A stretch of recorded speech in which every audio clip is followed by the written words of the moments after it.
Cek cek. Assalamualaikum warahmatullahi wabarakatuh. Bismillah walhamdulillah. Al-ma'mud fi kulli lisan wal ma'bud fi kulli zaman wal maqsud fi kulli makan. Kullu man 'alaiha fan wa yabqa wajhu rabbika dzul jalali wal ikram. Wassalatu wassalamu ala sayyidina Muhammadin Sayyidi walid Adnan wa ala alihi wa sahbihi dawil majdi wal irfan. Qalu subhanaka la ilma lana illa ma 'allamtana innaka antal alimul hakim. Amma ba'du.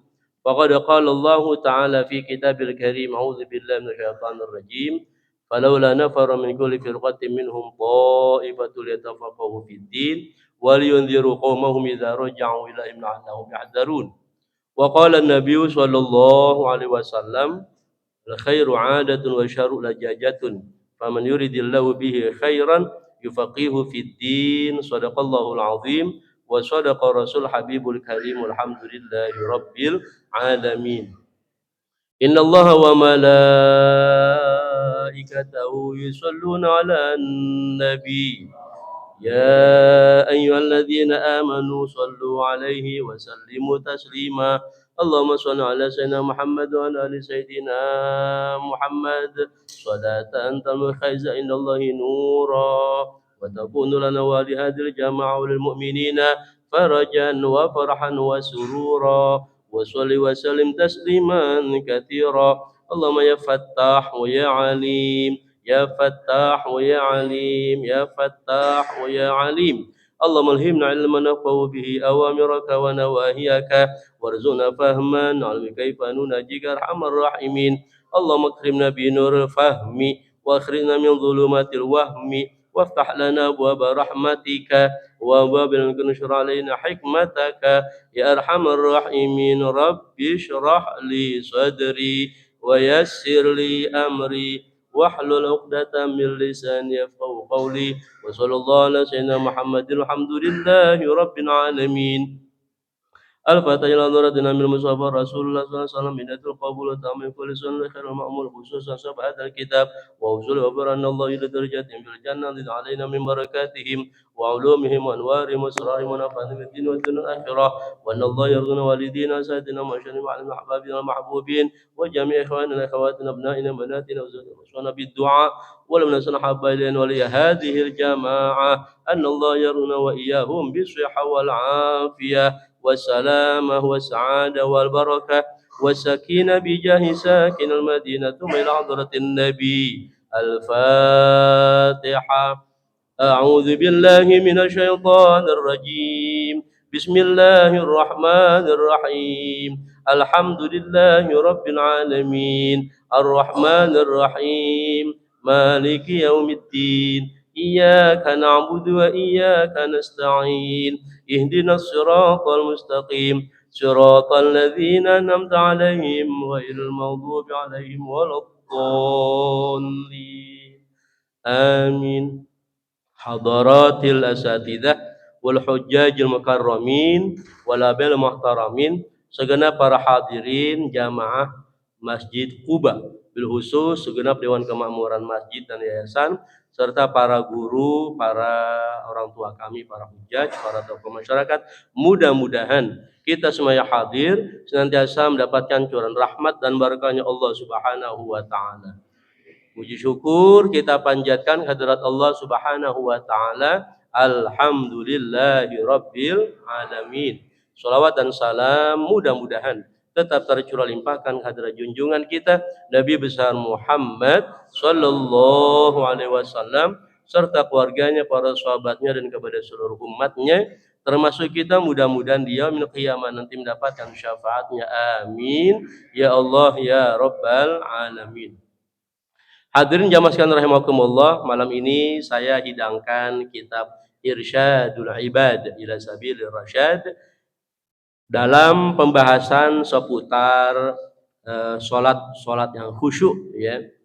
Namun pembacaan kitab ini tetap saya bingkai dalam satu tematik ya. Tematik saya ambil dari satu nasihat Al-Imam Syafi'i rahimahullah, yang beliau pernah menyatakan bahwa hidup kita ini tidak lepas dari tuntutan yang 8. Jadi hadirin masih dalam suasana tahun baru Hijriah. Dalam khutbah Jumat saya terakhir kemarin di akhir bulan Juni, saya mencoba menyampaikan ke masyarakat itu bukan cuma husnul khotimah yang jadi perhatian dan harapan kita, tapi bagaimana juga kita mengkondisikan diri kita di awal tahun, awal bulan, awal pekan, bahkan nanti dalam pembacaan kitab ini, dalam pembahasan sholat ini, penting bagi kita juga setiap harinya itu kita kondisikan husnul bidayah. Husnul bidayah, permulaan yang baik, supaya kita mendapatkan jaminan husnul khotimah. Kenapa saya pakai bahasa jaminan? Ya, berangkat dari doa yang saya terima dari guru, yang biasanya kalau di kita ini, Allahumma ya muqallibal qulub tsabbit qalbi ala dinika wa ta'atika. Ada dinika, ada ta'atika gitu. Tapi yang saya dapat hanya sampai dinika, lalu kemudian ada kata-kata wadmun. Ya, jaminkan. Kita baca dulu sama-sama. Bismillahirrahmanirrahim. Allahumma ya muqallibal qulubi sabit qalbi ala dinika wadmun alayya min husnil khatimah. Duhai zat yang maha membolak-balikan hati, ya muqallibal qulub, sabit qalbi, tetapkan hatiku ala dinika, atas agamamu. Jadi kalau sudah atas agamamu, mudah-mudahan termasuk di dalamnya wa ta'atika, dan dalam ketaatan kepadamu. Tapi lalu kemudian dirangkai dengan wadmun, asal kata dari doman, dan jaminkan alayya atasku min husnul khatimah, agar termasuk bagian dari orang mendapatkan jaminan husnul khatimah. Amin ya rabbal. Namun sebelum kita sampai pada husnul khatimah, bagaimana kita awal hidup kita ini kita kondisikan menjadi husnul bidayah, permulaan yang baik begitu. Ya Allah, nanti kita ketemu poinnya ya, nanti kalau lupa tolong diingetin lagi. Karena ini, mohon maaf, semacam rumusan dari saya, tapi ternyata baru ketemu asalnya dari kitab apa gitu, ada kitabnya itu ya. Nanti kita baca. Saya inikan dulu. Pertama dari Imam Syafi'i, apa tuh kata beliau? Kita ini tidak lepas dari 8 tuntutan dalam hidup kita. Maka kalau kita ingin husnul bidayah, permulaan yang baik, bingkai awal hidup kita ini atas dasar syukur kepada Allah. Saya ulangi sedikit. Syukur kepada Allah. Buktinya kita bangun tidur, alhamdulillah. Jadi bingkai hidup kita ini awal-awalnya dengan syukur kepada Allah. Lalu bersyukur kepada Allah itu hamdalah. Alhamdulillah 8 huruf kan? Ya pernah kita bahas. Alhamdulillah tamana itu ahruf, ada 8 huruf. Ka'abwabil jannah, seperti 8 pintu sorga. Nah ini Imam Syafi'i, entah dari mana dan kenapa kemudian beliau secara pribadi, ya pendapat beliau pribadi, hidup kita ini tidak lepas dari 8 tuntutan. Ya Allah. Kenapa tidak 9? Kenapa tidak 7 gitu? Ya tapi belum bikin 8. Mungkin ya, mungkin tadi atas dasar bagaimana kita mengawali hidup ini dengan landasan syukur kepada Allah Subhanahu wa taala. Yang mengandung hamdalah 8 huruf tadi. Apa itu yang 8 halnya? Pertama kata beliau adalah Allahu bil fardi. Kita ini dituntut oleh Allah dengan kewajiban-kewajiban. Ya, maka kewajiban-kewajiban kita perhatiin. Apa ini yang paling penting nih? Kagak lain adalah sholat. Nah, ini yang menarik dalam kitab Irsyadul Ibad ini kita ketemu ya bacaan bagaimana Imam Tabrani, kemudian Ibnu Khuzaimah, Ibnu Hibban ya dalam sahih mereka itu diceritakan Bismillahirrahmanirrahim, anna Rasulullah sallallahu alaihi wasallam ra'a rajulan, bahwasanya Rasulullah pernah melihat seseorang. Ini kita masih dalam poin pertama ya, kewajiban kita kepada Allah gitu. La yatimmu ruku'ahu wa yanquru fi sujudihi. Di mana Rasulullah melihat seseorang rukunya kagak sempurna. Sujudnya yanquru, kayak ayam matok gitu. Yanquru itu kayak ayam matok gitu. Ya enggak? Ayam matok lama enggak? Tok gitu enggak kan? langsung berangkat lagi gitu. Jadi rukunya kagak sempurna, sujudnya begitu. Wa huwa yusalli, kata Nabi, padahal dia lagi sholat gitu. Faqala, maka faqala sallallahu alaihi wasallam, Rasulullah bersabda, "Lau mata hadza ala halihi." Seandai kata orang ini mati dalam keadaan yang model kayak begini, mata ala ghairi millati Muhammadin sallallahu alaihi wasallam, maka mungkin dia nanti bakal mati di luar tuntunan agama Muhammad sallallahu alaihi wasallam. Nauzubillah min, ya Allah, berat ini ya. Sebelum saya lanjutin, saya mau nanya dulu nih ya. Ini jamaah Kuba, rasanya sholat yang 5 waktu masih berat apa udah ringan?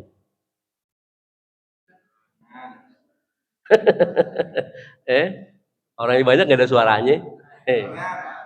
Ringan, alhamdulillah. Tapi saya udah nyiapin 2 jawaban sih ya. Ya, 2 jawaban buat yang merasa sholat 5 waktu masih berat, maka jawabannya juga enteng gitu. Ini boleh dibilang mazhabnya mazhab enteng. Apa tuh? Pokoknya bagi hamba Allah yang sholat 5 waktu masih berat, subuh berat, zuhur berat, asar, maghrib, isya berat, bener. Pokoknya ketika dia sudah berhasil usolli fardhu apa Allah, pokoknya itu syukurin aja udah. Alhamdulillah. Itu perjuangan yang luar biasa. Dia bisa sampai berwudu, sampai usolli, sampai Allah Akbar takbiratul ihram, syukurin. Artinya bersyukur kepada Allah. Bersyukur udah masuk dalam rangkaian sholat. Masalah habis takbiratul ihram langsung pikirannya yang ngayab kemana-mana, biarin aja dulu, biarin. Jelas nggak sampai sini nih?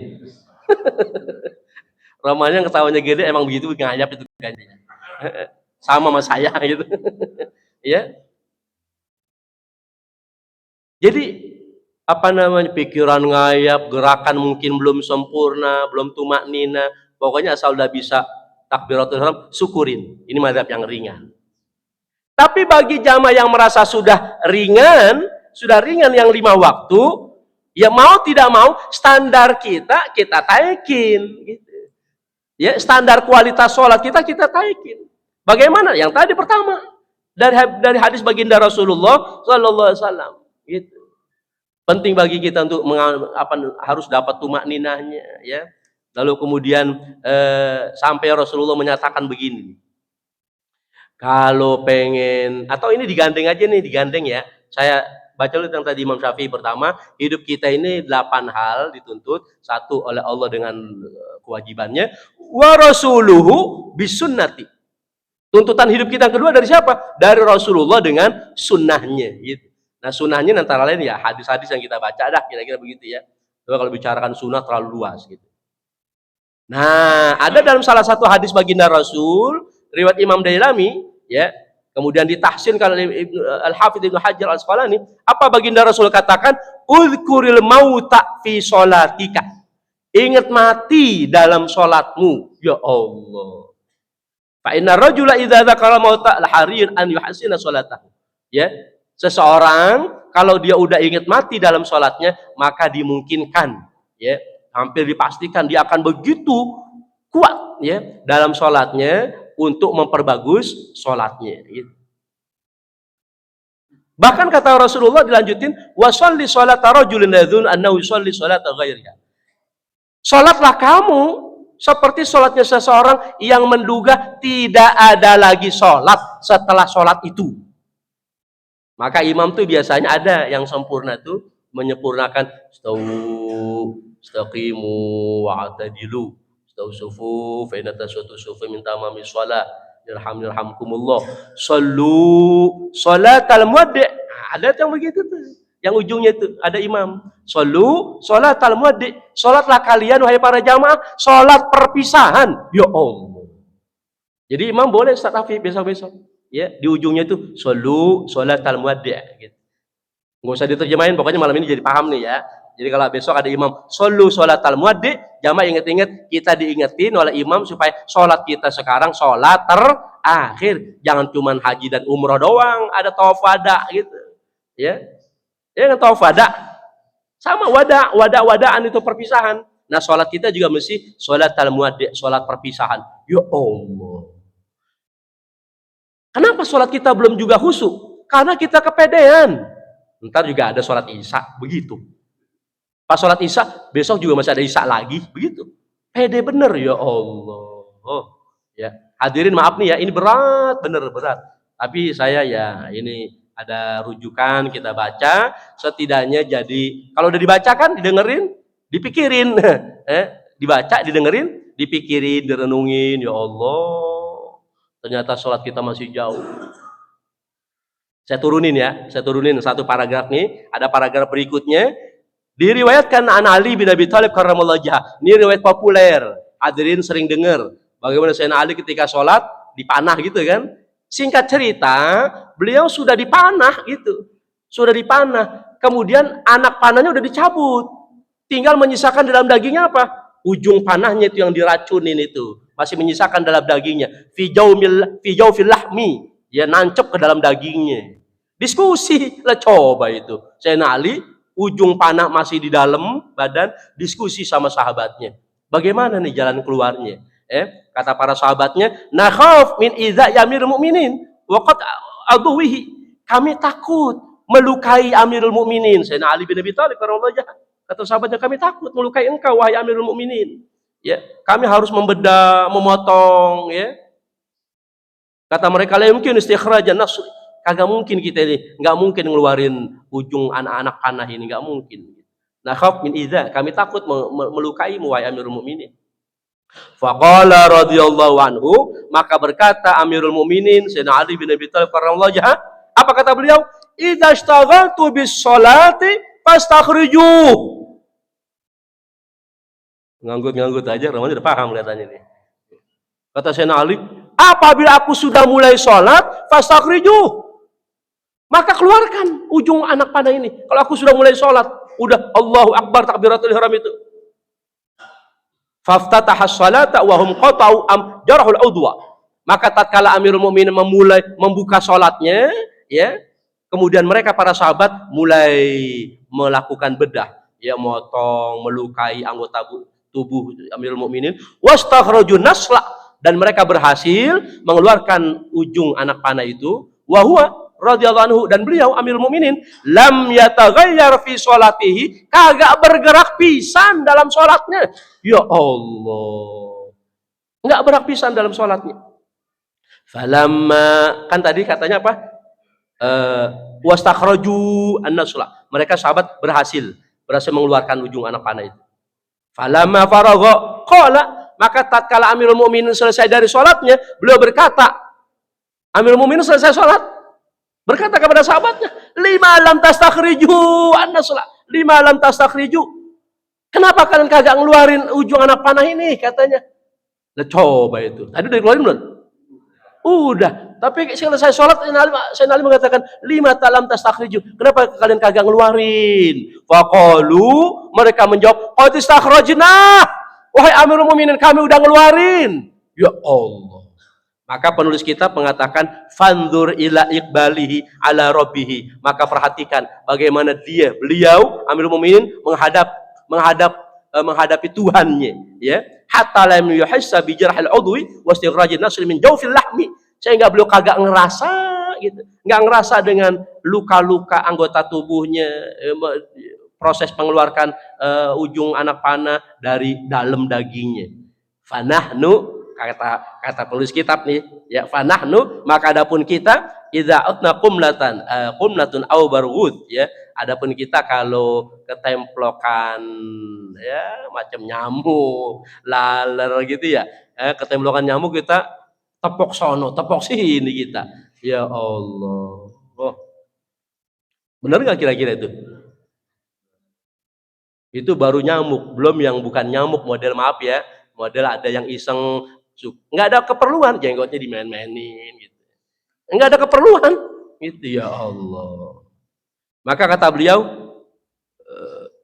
fa aina nahnu min tilkal halat wal maqamat, maka di mana kita dari posisi kayak begitu. Ya Allah. Maka kita habis sholat, habis assalamualaikum, astaghfirullahaladzim, mohon ampun ya Allah dari pikiran yang ngayab kemana-mana. Astaghfirullahaladzim dari gerakan-gerakan sholat yang kagak tertib. Itu istighfarnya tuh habis sholat tuh, ya bukan cuma lewat di lisan di bibir kita itu, ya betul-betul dalam hati itu ya Allah astagfirullah. Maka guru-guru kita ngajarin habis sholat ya istighfar banyakin aja udah, nggak sebatas 3 kali, ya ada yang 25 kali, ya dalam kitab Wasiatul Mustafa itu kita dianjurin 25 kali itu sehari, ya lalu kemudian istighfar ya yang biasa astagfirullahaladzim 100 kali tiap habis sholat, jadi 500 kali ya Allah. Ditambah lagi dalam keadaan santai pagi 500, sore 500, astagfirullah wa atubu ilaih, astagfirullah wa atubu ilaih. Emang pantas gitu. Emang pantas, selain karena kita yang banyak dosa, tadi ibadah kita masih prihatin, ya. Belum lagi ngomongin cucu beliau, ya. Beliau Sayyidina Ali punya anak Husain, punya anak Ali. Ali siapa tuh cucunya? Ali Zainal Abidin. Mendapatkan julukan Zainal Abidin karena bagus ibadahnya. Kalau engkongnya Sayyidina Ali ibn Abi Thalib itu ketika sholat nggak ngerasa dibedah. Kalau cucunya nih belum lagi sholat, baru wudhu udah pucet, ya Allah. Kita kan kalau habis wudhu biasanya bagaimana? Kita habis wudhu biasanya seger kan ya, muka seger kita habis wudhu. Lah ini menimbulkan pertanyaan di kalangan sahabat daripada Sayyidina Ali Zainal Abidin. Selesai beliau wudhu malah kelihatan pucet. Malah kak dikatakan di sini ceritanya, malah kak itu what happened? Ayah naon tak kira-kira begitu. Ya, ada apa gerangan engkau? Faqala dijawab sama beliau, wai hakum. Wai hakum tuh sering juga dipakai oleh Syekh Abdul Qadir Jilani. Wai hak, celaka lu gitu. Kalau bahasa kita parah lu, kira-kira begitu. Ya, bahaya kan. Atadruna baina yadaiman akum waliman uridu an unaji. Kata beliau, celaka kalian. Kalian nggak sadar. Saya mau menghadap siapa? Sholat ini. Saya mau bermunajat kepada siapa? Gitu. Itu yang menyebabkan saya pucat gitu. Ya para sahabat Allah pastinya. Pastinya beliau mau sholat menghadap Allah, munajat kepada Allah. Itu yang menyebabkan kemudian beliau pucat. Jadi belum lagi ketemu, belum lagi takbirat ihram, habis wudu udah pucat duluan. Ya Allah. Hadirin sekalian rahimakumullah, saya kira ini buat renungan kita semua ya dalam rangka bagaimana di awal-awal tahun ini ya kita bersyukur atas nikmat panjang umur, ya kita merasakan hidup di tahun 1447 Hijriah ya. Namun demikian bagaimana kita iringi dengan kualitas hidup kita. Kualitas hidup kita meliputi pertama tuntutan dari Allah, kewajiban-kewajiban kita perhatiin, kita benerin, kita perbaiki terus begitu. Yang kedua wa rasuluhu bisunnah, ya dari rasulnya dengan sunnah-sunnahnya gitu. Antara lain sunnah-sunnahnya tadi. Nah, ini yang menarik lagi nih ya. Yang menarik hadirin, kalau buka kitab Riyadhus Shalihin ya. Kitab Riyadhus Shalihin karya Imam Nawawi itu beliau susun salah satu judulnya adalah babu fi fadli sholatil jamaah. Bab menerangkan tentang keutamaan sholat berjamaah. Namanya sholat berjamaah kan 5 waktu. Yang menarik abis gitu Imam Nawawi bikin lagi satu judul. Judulnya Al-Hathu ya, ala huduril jamaah fi sholatil subhi wal isya gitu. Kira-kira kalau nggak salah redaksinya. Anjuran atau dorongan hadir dalam sholat berjamaah subuh dan isya. Lah kan tadi judul sebelumnya apa? Keutamaan sholat berjamaah. Namanya berjamaah kan berarti 5 waktu. Tapi habis gitu langsung itu bergandengan itu. Habis gitu judul berikutnya anjuran sholat subuh dan isya berjamaah. Ya berarti memang ada hadisnya. Ya hadirin sudah hafal betul tuh hadisnya. Bagaimana orang yang sholat isya berjamaah berarti dia seakan-akan menghidupkan separuh malam. Berhasil sholat subuh berjamaah, seakan-akan dia menghidupkan separuh malam lagi. Berarti kalau kita berhasil sholat subuh dan isya berjamaah, seakan-akan kita menghidupkan satu malam dengan ibadah kepada Allah Subhanahu wa Ta'ala. Amin ya Rabbal. Nah itu yang saya maksudkan. Berarti hidup kita ini kagak lepas atau kagak jauh dari apa? Hidup kita ini husnul bidayah, menuju husnul khatimah, hidup kita kagak jauh dari dimulai dengan qobliyah subuh, ditutup dengan ba'diyah isya secara berjamaah. Itulah kandungan husnul bidayah menuju husnul khatimah. Amin ya rabbal. Itu ceritanya. Nanti barangkali kalau ada yang kurang jelas bisa ditanyakan ya. Berikutnya nih yang ketiga. Tiga ya. Satu tadi Allah dengan kewajibannya, dua Rasulullah dengan sunnahnya. Yang ketiga apa? Wadahru bisurufihi. Kita dituntut oleh waktu. Dahr itu apa? Masa, zaman. Bisurufihi dengan pengelolaannya, suruf itu ya, dengan penggunaannya, dipakai buat apa gitu ya. Maka kita jangan cuma minta panjang umur. Kalau ternyata panjang umur dibuat healing doang begitu ya, kagak ibadah, percuma. Itu panjang umur ngeribedin doang gitu ya. Kita minta panjang umur tapi mudah-mudahan dipakai dalam taat kepada Allah ya. Lagian juga orang minta panjang umur mestinya dipikir-pikir lagi gitu ya. Kalau dia udah cukup umur ya, udah lumayan banyak umurnya, udah dah pokoknya minta husnul khatimah aja dah gitu ya. Jangan panjang umur lagi. Kenapa? Entar temen-temennya kongko dia udah pada kagak ada semua gitu. Bener gak kira-kira? Tapi kalau ini masih satu letting semua ini ya. Ya, masih satu letting semua. Udah minta husnul khatimah aja deh, yang tadi ya. Allahumma ya muqallibal qulub, tsabit qalbi ala dinika wa'tmun alayya min husnil. Kan ada di sana ala dinika, atas agamamu. Jadi kita udah usia begini, udah pokoknya ada dalam agama Allah aja dah. Ya, panjang umur udah enggak penting lagi dah gitu. Jadi kalau kita minta panjang umur dikabulin sampai 100 tahun. Ya Allah, teman kita udah pada kagak ada semua. Benar enggak kira-kira? Sama juga dengan orang kaya. Orang kaya minta panjang umur, kita nggak ngenes gitu. Ya, emang enak deh panjang umur dalam kaya. Nah, coba kalau orang miskin minta panjang umur. Kalau dikabulin panjang umur kan berarti susahnya makin lama kan gitu. Iya, maksudnya kalau minta panjang umur anak muda gitu masih pantas dah gitu ya. Nah, kalau udah ukuran-ukuran yang di hadapan saya udah cukup dah ya. Minta yang penting ala dinika wadmun alayya min husnil khatimah. Amin ya rabbal alamin. Ini kalau ngomongin waktu surah wal asr itu ya, yang pernah saya kaji itu. Surah wal asr itu juga menarik gitu. Kalau walaili demi malam, jelas waktunya malam. Wal fajr demi waktu fajar, jelas waktunya fajar. Wal duha, jelas juga wal duha. Tapi ini wal asri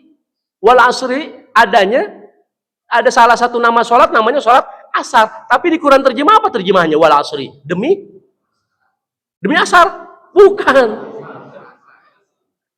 Demi waktu. Kan kalau wal laili demi malam, demi waktu malam. Wal fajr demi waktu fajar. Giliran wal asri demi ada asarnya enggak? Kenapa bisa begitu tuh? Pada mikir nggak? Kagak, emang kita kagak mikir. Baca. Ya Allah, beneran. Itu jadi kajian Pak Quraisyhab itu, ya. Jadi wal asri diterjemahkan demi masa, demi waktu, bukan sholat asar. Artinya apa? Artinya wal asri demi masa, demi waktu itu dia punya akar makna, asal makna asoro. Asoro itu artinya asir, jus. Asir tufah, jus apel. Asir burtukol, jus jeruk gitu ya. Ini kan ini kan teh nih ya. Nah, kasih contoh susah, nggak ada contohnya. Jus jeruk ya, nggak ada contohnya soalnya, ini adanya teh doang ya. Jus apel gitu kan. Ya. Tahu nggak jus apel? Ya. Asir inab, jus anggur. Wah, gitu. Apa tuh mananya jus itu? Perasan. Jadi wal asr demi masa, yang dia punya asal makna adalah perasan. Maknanya hadirin, kita ada aja berpikir bahwa setelah kita ini memeras daya dan upaya kita dari awal tahun sampai akhir tahun, memaksimalkan daya dan upaya kita, kemampuan kita dari awal bulan sampai akhir bulan, awal pekan sampai akhir pekan, dari pagi sampai sore, ternyata kita cuma dapat apa? Innal insana lafi khusrin, manusia rugi. Ya Allah, apa enggak jadi perhatian tuh? Maka pantas kalau Imam Syafi'i berkomentar, seorang muslim ini kalau memahami, menghayati surah yang satu ini, kata beliau dipandang cukup agamanya. Begitu.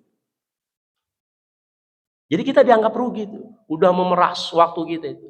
Dari pagi sampai sore. Alhamdulillah Allah masih berikan istisna, pengecualian. Illalladzina amanu wa amilus sholihat. Ya. Artinya kalau kita senantiasa menjaga stabilitas iman, ya dengan amal soleh yang kita jaga, maka insya Allah kita akan terbebas dari orang-orang yang mengalami kerugian. Jadi artinya apa? Kira-kira ya udah kita biasa aja gitu. Yang penting hidup kita utamakan ibadah gitu. Ya, utamakan ibadah, jangan kita buat dunia kenceng bener, buat ibadah nyantai-nyantai aja gitu. Ada nggak orang kayak begitu tuh? Iya. Asal diajak ngaji habis sisa, nggak ngaji lu gak ada apa, gue masih keringatan ini masih capek kerja, baru kurang kerja gitu. Tapi giliran lu tahu nggak ada tanah yang mau dijual, mau disuruh ayo anterin, coba itu. Pokoknya giliran dunia dijabanin gitu, ya. Tapi udah giliran akhirat, giliran ngaji, dah dipandang tambahan. Padahal Allah pernah menyatakan dalam hadis kursinya, ya abdi, khalaqtuka lil ibadah fala tal'ab. Wahai hambaku, aku ciptakan kamu untuk ibadah, maka jangan bermain-main. Maka kita ibadah benar-benar, fala tal'ab, jangan bermain-main. Wa dhamintu laka rizqa fala tat'ab. Dan aku jaminkan kamu rizki, maka jangan bercapek-capek. Jangan bercapek-capek bukan berarti saya nyampaikan untuk bermalas-malas, bukan. Mana kita mesti tahu mana prioritas gitu. Nah, hadirin yang tahu sendiri, kita yang tahu sendiri pribadi kita. Ketika menghadapi dunia sama menghadapi ibadah, mana lebih kenceng gitu kira-kira. Gitu. Ya kalau kencengnya sama, insya Allah aman. Apalagi kalau kencengnya lebih kenceng ibadah, alhamdulillah gitu. Tapi jadi masalah kalau diri kita termasuk orang yang ketika urusan dunia kenceng, ibadah nyantai-nyantai, ini yang jadi masalah gitu. Maafin ya, gitu. Itu Allah tuh tadi mengatakan begitu. Ya. Wa dhamintu laka rizqa falatat. Dan aku sudah jaminkan kalian rizki, maka jangan bercapek-capek. Yang keberapa tadi? 4. Ya, sekarang keempat. Allah kewajibannya, Rasulullah sunnahnya, waktu penggunaannya. Yang keempat, wal ayalu biqutihim. Yang keempat, wal ayalu biqutihim. Kita dituntut oleh keluarga dengan apa? Kut itu makanan. Ya, makanan. Kalau ketemu kata-kata kut, saya teringat dengan standar bahagia menurut Nabi. Ya, jadi kita harus yakin kita ini orang-orang bahagia. Kenapa bahagia? Karena pertama kata Nabi, yang siapa orang yang man asbaha aminan fisir bihi, dia bangun pagi hari ada di tempat yang aman. Jadi maharta, kita bangun pagi-pagi, maharta aman nggak? Aman. Kali kita bangun besok pagi, kita di Palestina gitu kan? Enggak, kita di maharta aman. Itu indikator pertama, indikator bahagia. Yang pertama indikator bahagia. Yang kedua, mu'afan fi badanihi atau fi jasadihi, sehat badannya. Kita bangun pagi hari, sehat nggak badan kita? Alhamdulillah. Emang kita baru bangun juga langsung nyeduh kopi sih gitu kan? Gimana kagak sehat itu ya? Sehat badan kita, alhamdulillah. Yang ketiga, wa indahu qutu yaumihi. Dan dia bangun pagi hari masih punya persiapan makanan untuk hari itu. Untuk hari itu doang. Nggak usah sampai besok, sampai bulan-bulan. Nah, orang maharta yang ada malah orang maharta punya bekal makanan sampai stoknya sebulan ada kali. Daging korban aja belum habis, ngaku aja ngaku. Daging korban masih ada kan? Lo coba itu. Ya. Itu standar kebahagiaan menurut Nabi, wa indahu qutu yaumihi. Selain dia berada di tempat yang aman, badannya sehat, dia punya bekal makanan cuma sampai hari itu doang. Nggak sampai besok. Besok dipikir kayak hidup aja besok. Bener gak kira-kira? Hari itu aja kata Rasul.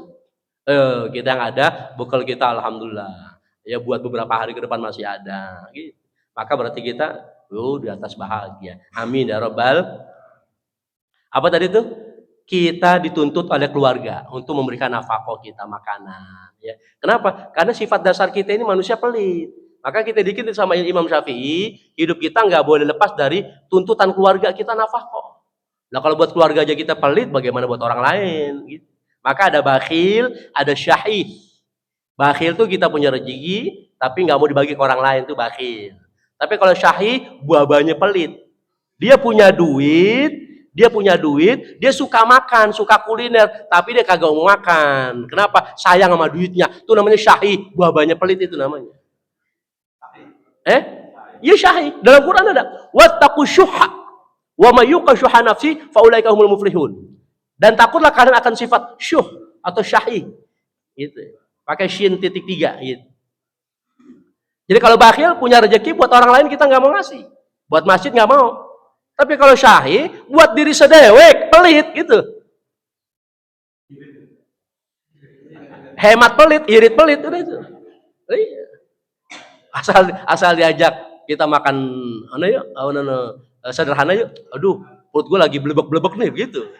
Tapi kita ganti ngajaknya. Ya kita makan sederhana, tenang, ntar gue bayarin. Oh ya gitu. Jadi kalau diajak ada jaminan dibayarin, mau. Itu namanya syahih itu. Ya. Ya Allah. Jadi kita diingetin sama Imam Syafi'i supaya kita wal ayalu biqutihim, terhadap keluarga kita tanggung jawab nafkah kita, karena sifat dasar kita emang pelit gitu ya.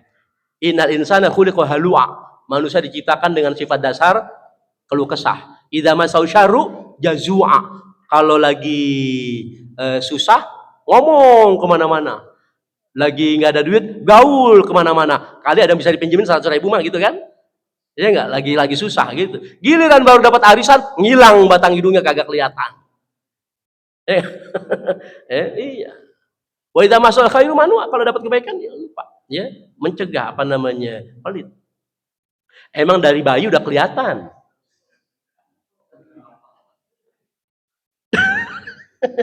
Dari bayi ngepel ya? Ngepel itu artinya pelit ya? Gitu ya?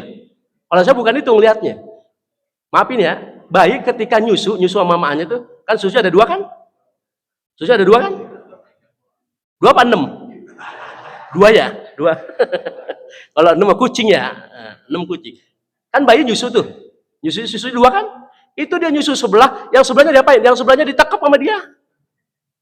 Maksudnya apa? Biar babanya kagak boleh ngikut, begitu. Itu pelitnya. Aduh, maafin ini maghrib ngomongin susu begini. Kali gitu kan ada gitu ya. Itu bayi nyus. Perhatiin. Emang masih ada bayi? Oh, cucu kali ya. Iya. Jadi kan itu susu ada 2, dia nyusu sebelah doang. Dia nyusu sebelah, yang sebelahnya ditekepin sama tangan dia tuh bayi itu. Maksudnya babanya nggak boleh ngikut. Kalau mau ntar waktu yang lain gitu kira-kira. Ya Allah. Yang kelima, wal hafadhah. Wal hafadhah itu malaikat pencatat. Ya, bima yantiqu bilisani, terhadap apa-apa yang diucapkan melalui lisan. Jadi dicatat amalan-amalan kita, tapi utamanya lisan. Ya, karena lisan itu apa? Al-yawma nakhtimu ala afwahihim, gitu kan? Lisan ini paling utama gitu. Maka kita boleh tersinggung sama orang lain, tapi kita juga dituntut untuk segera memaafkan gitu. Ya jangan kita tersinggung tapi kemudian ada niatan, ada pikiran mau ngebales yang lebih sakit lagi, jangan gitu. Ya, apalagi termasuk nih zaman sekarang nih ya. Tersinggung sama pengurus DKM, marah sama pengurus DKM, masjidnya ikut dimarahin juga gitu. Ada orang kayak begitu? Beneran ini ya. Jadi kesel sama pengurus DKM, ya, masjidnya kagak salah apa-apa ikut dimarahin juga gitu. Lu nggak ke masjid Kuba lu, gua kagak ada nama DKM, lu coba itu. Nggak ada nama DKM tapi masjidnya ikut dimarahin gitu. Orang sono Rawalele bukan sini, bukan, enggak. Beneran ini. Rawalele itu mantan ketua DKM, udah nggak jadi ketua DKM, dia punya musola. Musolanya dibikin Jumatan lah, coba itu. Beneran ini saya ngomong, ya. Jadi saya ceramah di kematian takziah malam ke-7 saya ceramah, itu mantan RW saya ceramah. Saya ngomong begitu. Ya, kita masih punya mental gampang memaafkan lah gitu ya. Tersinggung boleh tersinggung, tapi bagaimana kita kedepankan maaf. Jangan sih kita. Saya belum tahu itu ada informasi musola bikin Jumatan. Saya ngomong apa aja gitu. Ya. Jangan kita tersinggung sama pengurus DKM, tapi masjidnya ikut kita marahin. Dia fokus di musola dia, nggak apa-apa fokus di musola dia. Tiba-tiba ternyata selesai acara dikasih tahu, si Fulan bikin Jumatan di musolanya. Udah kedua kali Jumatan lah, coba ini. Ya, alhamdulillah melalui wasilah ceramah saya itu, ya minggu besoknya katanya udah nggak Jumatan lagi katanya. Saya ada rencana menyampaikan, ya. Tapi gitulah fenomena masyarakat tuh, ya. Ambeknya doang gede gitu ya. Ambek digedein ya. Yang ke 6 ya. Beneran ini di Petamburan rumah orang tua saya Petamburan sama. Oh, lagi rame juga itu. Ya, jadi nggak terima dalam kepengurusan, akhirnya masjid kosong. Beneran kejadian. Masjid kosong kenapa? Dia sholat di musola. Rumahnya di sini, mau ke musola lewatin masjid lah, coba itu. Saya bilang tuh ke pengurus masjid, tetap sabar. Pastikan dia yang sholat ke musola lewat depan masjid. Tapi sholatnya ke musola, pastikan besok jenazahnya jangan ke masjid, langsung musola aja besok. Jadi ini benar bukan omong kosong, saya ada kenyataan gitu. Ya sampai sebegitunya orang, ya Allah. Nah, yang keenam ketujuh jadi satu, syaiton bil ma'asi. Kita dalam hidup ini terus dibujuk oleh setan untuk kita bermaksiat, nafsu dengan syahwat. Syaitan maksiat, nafsu syahwat, ya. Dan yang terakhir ke-8 adalah malakul maut biqabdi ruhi. Kata Imam Syafi'i, kita dalam hidup ini diliputi oleh 8 tuntutan, 8 hal. Yang ke-8-nya adalah malaikat maut biqabdi ruhi, yang senantiasa akan mengambil ruhku kapanpun, dimanapun, dengan sebab apapun. Mudah-mudahan kita semua ditetapkan husnul khotimah. Al-Fatihah. A'udzu billahi minasyaitonir rajim. Bismillahirrahmanirrahim. Alhamdulillahirabbil alamin arrahmanir rahim maliki yaumiddin. Iyyaka na'budu wa iyyaka nasta'in ihdinas siratal mustaqim. Shiratal ladzina an'amta 'alaihim ghairil maghdubi 'alaihim waladdallin. Amin. Sebelum kita tutup doa, barangkali ada yang mau ditanyakan tadi. Ada yang mau nanya?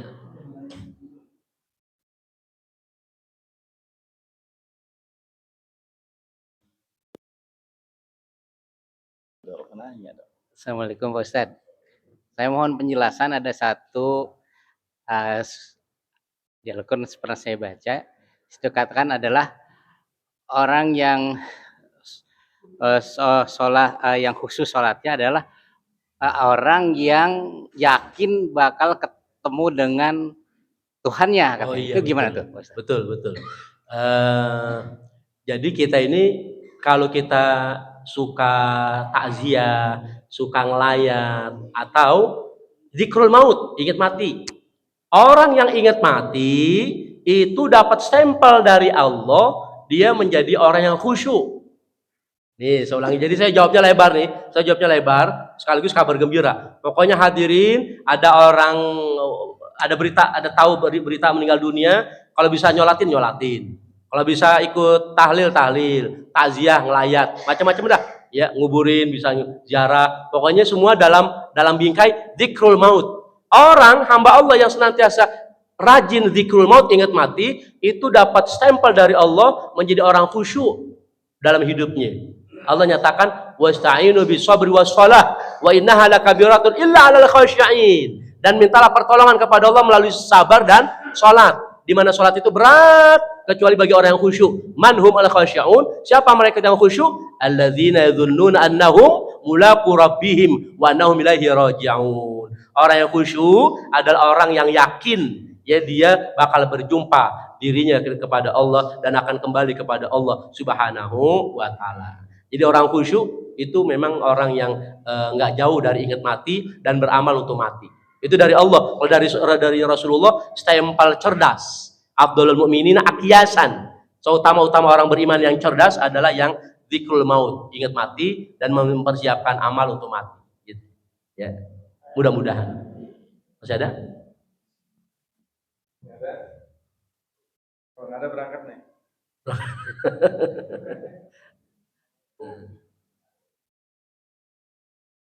Cukup?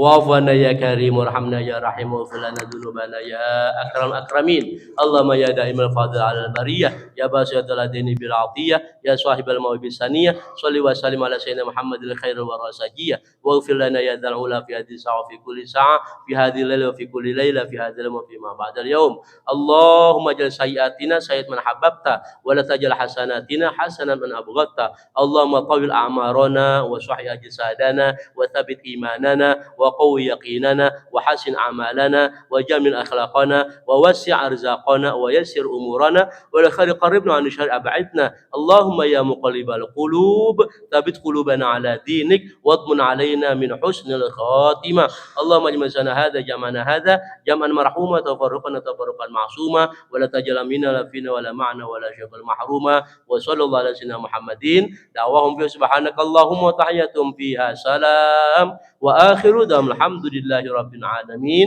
كفارة المجلس سبحانك اللهم وبحمدك أشهد أن لا إله إلا أنت أستغفرك وأتوب إليك. Terima kasih, mohon maaf lahir dan batin. Assalamualaikum warahmatullahi wabarakatuh.